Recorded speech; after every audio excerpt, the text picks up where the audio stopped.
We're gonna start with um, an article that Pat put me up on about something that's going on in the Southern Baptist Church. Southern Baptist leaders release a previously secret list of accused sexual abuses. Pat, why did you send me this article? Well, there was a review. The Southern Baptist Convention did a investigation into their inner workings and sexual abuse and claims within the Southern Baptist Church. And what they found was that it is the rumors, the stereotypes, and the gossips about how bad it is in church in terms of sexual abuse. It seems like it's actually much worse. Um, like the rumors apparently don't go far enough. And so, what is interesting about this to me is that we often talk about the Pastor Simmons of the world who are I saw him. documented, I saw him last week. yeah, documented, known, and caught multiple times cheating on their spouses and sleeping with members of the congregation, married members of the congregation at that. Um, and it's documented and known that black pastors in general have a reputation for sleeping with members of the congregation, whether they're married or the member is married or not. And it's also documented and known that they oftentimes face little to no consequences for it because the church defends them. Everybody rallies around them. We all human, blah, blah, blah, blah, blah, blah, blah. So what's interesting here is that also that if you recall, when the Catholic Church had their scandals, everybody was quick to point the finger at them and all the excuses they were making for why was happening, this, that, and the third. And now you find out that there are indeed similar situations and other situations going on in the Southern Baptist Church, and they're Yep. now employing the exact same excuses. And I know we're talking about at first I was talking about sex amongst two consenting adults, it just being an adulterous situation, but there were situations where children, little boys and little girls, were abused by people in positions of power and authority in the Southern Baptist Church. So there's some house cleaning going on, but it's largely being kept in the dark or quiet compared to the scope of what it is. I don't Well, see or hear a lot of people talking about it. so let me read some of this article before we start dissecting this thing. So, in response, and this is from NPR.org. So, in response to an explosive investigation, top Southern Baptists have released a previously secret list of hundreds of pastors and other church affiliated personnel accused of sexual abuse. The 205-page database was made public late Thursday. It includes more than 700 entries from cases that largely span from 2000 to 2019. Its existence became widely known Sunday when the independent firm Guidepost Solutions included it in its bombshell report detailing how the Southern Baptist Convention's executive committee mishandled allegations of sex abuse, stonewalled numerous survivors, and prioritized protecting the SBC, and that's the Southern Baptist Church, from liability. Executive committee leaders Ronald Slade and Willie McLaurin in a joint statement called publishing the list an initial but important step towards addressing the scourge of sexual abuse and implementing reform in the convention. Each entry in this list reminds us of the devastation and destruction brought about by sexual abuse, they said. Our prayer is that the survivors of these heinous acts find hope and healing, and that the churches will utilize this list proactively to protect and care for the most vulnerable amongst us. The Guidepost reports released after a 7-month investigation contained several explosive revelations. Among them, D. August Boto, the committee's former vice president and general counsel, and former SBC spokesperson, Roger Oldham, kept their own private list of abusive ministers, both retired in 2019. The existence of the list was not widely known within the committee and its staff. Despite collecting these reports for more than 10 years, there is no indication that Oldham and Bodo or anyone else took any action to ensure that the accused ministers were no longer in positions of power at SBC churches, the report said. The executive committee did not make additions to the published list, but their attorneys did redact several entries as well as names and identifying information of survivors and others unrelated to the accused. So yeah, we can stop right there. It ain't too much more, but okay. So Odo, what his name? Odo and the other one. Oh, y'all some hoes. Yeah, let me find your whole name. D. August Bodo. D. August Bodo and Roger Oldham. Y'all some bitches. So what's the purpose of keeping the list if you ain't gonna do nothing? You Sound just gonna like retire? blackmail purposes to me. You just gonna retire with a list of people who've been sexually abused? Just going, Like I, I'm gonna collect these names, and then when I get 65, I'm gonna retire. The fuck is the use of that? it sounds like black power and blackmail and leverage to me. Yeah, you really help the people who've been abused. If blackmail was the motive, yeah, but your selfish blackmailish motive. Use a Yeah. Oh bitch. yeah. It's definitely selfish. That is definitely is it. I could on the only thing I could think of is it was on some. If I don't get what I want, I'm gonna publish this shit and bring the convention down. And for everybody that's on this list, you got to move how I say move. Like that's So the only way it makes sense. so if the investigation wouldn't have happened, we wouldn't have been here. Right.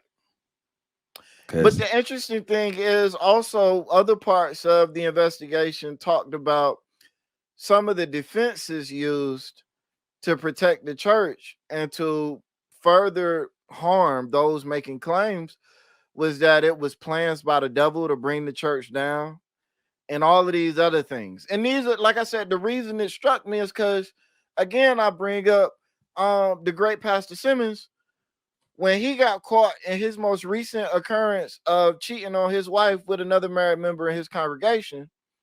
Those were the same things people were saying to people that wanted to get him ousted from the church, right? Um, right.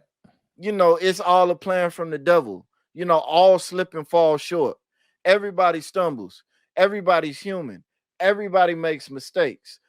And then you just get to the point where even in the Bible it says you should hold pastors and prophets to a higher standard. Like, but at some like you still hold people accountable. You don't hold it over their head forever, but you don't give them a pass. And slipping and falling into somebody else's pussy is a hell of a mistake to make. Right now, this I'm looking at this list. So it's literally 205 pages. But so this is a list of the offenders. So Yes, like Samuel Yoon, the youth pastor, New Community Mission Church in San Laredo, California, was arrested at a Orlando youth conference for soliciting prostitution with an underage teenage girl. Yoon was expected to meet the 14-year-old girl. He pleaded guilty to solicitation of prostitution in 2014, ordered to complete 5 years of probation. Um, got a youth pastor, another youth pastor who there's a pleaded lot guilty of to a youth single pastors. third degree. One of them I was just looking at. Yeah, so Franklin Leroy Franklin Leroy Ray. This for him, 2010. He's a former minister of music, Pleasant Grove Baptist Church in Texarkana, Texas. He served a number of Texas churches, including in Texarkana, Hooks, Sims, and Atlanta, Texas. Pleaded guilty and convicted of 19 counts of indecency with a child, sentenced in 2010 to 15 years as a part of a plea deal. His sentences for 19 felony charges ran concurrently. He was incarcerated in Texas. So they let this dude become a minister and around kids with this history of serving 15 years and like yeah, a lot of youth pastors, youth ministers and stuff. Yeah, it's a Former lot youth of leader. yep. And keep in mind, a lot of the names redacted are people that have not been convicted yet. Right. So they got a innocent until proven guilty. I can respect that. But the fact that they're even on the list means that you suspect something. They got Rich Charles Richard Rick Willits, former youth minister, Great Hills Baptist Church, registered as a sex offender in Texas in 1999 for convictions of sexual assault of a child and indecency with a child. Victims identified as a 14-year-old boy sentenced to 15 years, released in 2014. And y'all let this motherfucker around y'all children. But you know what else it reminded me of? Is the situation here I was telling you about a couple weeks ago. We found out one of the coaches of a track team here is a convicted sex offender. Tried to did expose himself and tried to engage in sexual activities with an underage girl. And And the they let people on the team know that, and they still allow him to coach little young people.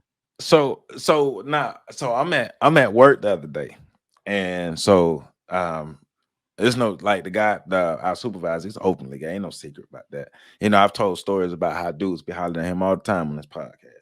So just come Friday, it's a buddy trying to. I'm talking about buddy straightforward. Buddy trying to jump all. Buddy trying to get balls deep in him, right? Like dead serious. So he just like, yeah, man. I'm horny. I'm real horny. I want to fuck. I'm gonna do all these things. So it's on. He's Facebook messaging the buddy. So we look buddy up. Buddy is he looked like he's a parent. Like might be married, but look like he's a parent. Down low guy and the coach of a youth baseball team, and he's a down low guy. If you are openly gay, I don't have no problem with you being a mentor, youth leader, nothing like that. But the down low Dannies, we can't trust them. Yeah, I'm with Yo, that. can't nobody trust you. I'm So with we that. can't have you around our kids because you got conflicting morals. Being openly gay, no issues. But down low Danny, nope. I'm with that. You because if you're not comfortable being you, like if you're willing to hide that part of your like and your sexual preference is a pretty significant part of who you are. I know a lot of people like to say it's not. It is. It is. And that's cool. You gotta wear that though. Like if you're willing to hide that much of yourself, what else are you willing to hide? And then not to mention what you just said about the internal conflict. Nah, yeah, I'm with that. I'm with that. If you ain't gonna I'm be who you are, we don't need you around kids. but this is another example of within our community failed leadership, adults failing the children, and then another generation of traumatized, abused children because these goddamn immature as adults can't control their fucking selves. So I got to take advantage of a child, power and control, This because shit they is a failure pussies. all the way around, man. It's failed leadership and failed followership. Ain't nobody in the cycle of power or group dynamics doing what they need to do. Dog, And it's crazy. dog, these motherfuckers compiled a list that was of so many people that was of sexually abusing children that this list is 205 pages. Think about that. We didn't say 205 people. We said 205 pages. Imagine how many people can fit on one page. And then imagine all of the people that ain't on the list. Cause for every one or two that you catch, it's 4 or 5, maybe even 9 or 10 that's going uncaught. And this is all throughout the United States: Texas, Utah, New Mm-hmm. Hampshire, New Mexico, North Carolina, Florida, Georgia, Minnesota, Los Angeles, Arizona, te- like Iowa, Pennsylvania, It's California, it's a Arkansas, church Illinois, problem. It's a right? church problem. Virginia, It's a New York, it's a Kentucky, religious problem, really. I mean, but Missouri, Mississippi. yeah, it's and then the other thing is, I know there is a difference between a Southern Baptist and a Baptist, but the point still remains that a fairly large portion of Black America are Baptists, and a portion of that are Southern Baptists. Like, so I think I sent you the numbers earlier. 45% of Black people are Baptists. Yeah. So what? But being Southern Baptist is still, correct me if I'm wrong, is that still under the Baptist umbrella though? It is according to some people. It depends on who you ask. And I'm not entirely sure what's correct and what's not So, myself. like, what's the difference? You get baptized in sweet tea versus just iced tea? Like, That's why. So to me, a Southern Baptist is kind of a part of the Baptist thing. But I have heard other people make the case that they're two separate things. Now it doesn't make sense to me, but I'm saying I haven't researched it thoroughly, so I don't know. It could be that, or it could be like it could just not yeah, make sense because it's but not accurate. this also goes to back to something we talked about a lot, especially when we're talking to have a conversation surrounding the talking points in the conversation that come from people talking about relationships, Kevin Samuels, and all these things here. But talking about the improvement of men being better, men doing better. These are little ass boys, old ass boys with no dick control, with no self control, who are looking for power and control, and they're looking to overpower and control somebody because they feel inadequate, or something messed up with them, or they may have been abused and all these things here. But we got to find a better way to vet the people that we put around children. Got to find a better way to vet people. I don't even know that we need a better way. We just need to vet them. That the problem is we not even vetting them. Like, Okay, so my fault. I was assuming people were being vetted. no, people ain't. I can tell. Look, man, when I signed on to coach that youth track team here, I didn't do no background check. I don't even think they Googled my name. The dude I told a parent that of a child that I had been working with that I'd be interested in coaching as long as it didn't get in the way of some of the other stuff I got going on. The head coach for the team called me. We had a 15-minute conversation and he told me to show up to practice. For all he knew, I could have been the next R. Kelly. Yeah. I mean, you're gonna be around children. You need to be vetted, and you need to be fully vetted. Like a full background check need to happen. Like all of that. For my job, like when I was working at the health department, for you to volunteer with us as adults at the health department, we had to do a background check on you. Like think about that. You like, and I'm talking about at a time when in the office, like we got 3 men in the office who could beat your ass. And then we got probably some male interns and some of these females who could beat your ass too. So if you tried anything, we all jump on you and beat your ass. But you still need to. So none of us are physically threatened by you, but you still have to have a background check to be around us because character matters. Yeah, People, character matters. I'm thinking about the work I do with Miss Kristen. Every 2 years, I got to get a background check. You should. You around kids. Right, and you know that right. I'm not mad about it. But you know, every 2 years we got to send off the paperwork to the police department to get a background check done. But this also is a bigger issue, like we say in our community, in the black community, because we're still sweeping stuff under the rug. Don't let social media fool you. Remember, like social media doesn't represent the totality of the population just here in the United States of the world. And one person's message doesn't represent everybody who move that way or whatever. Like messages can be shared, but I don't necessarily have to rock with it. This could be in Mhm. my character.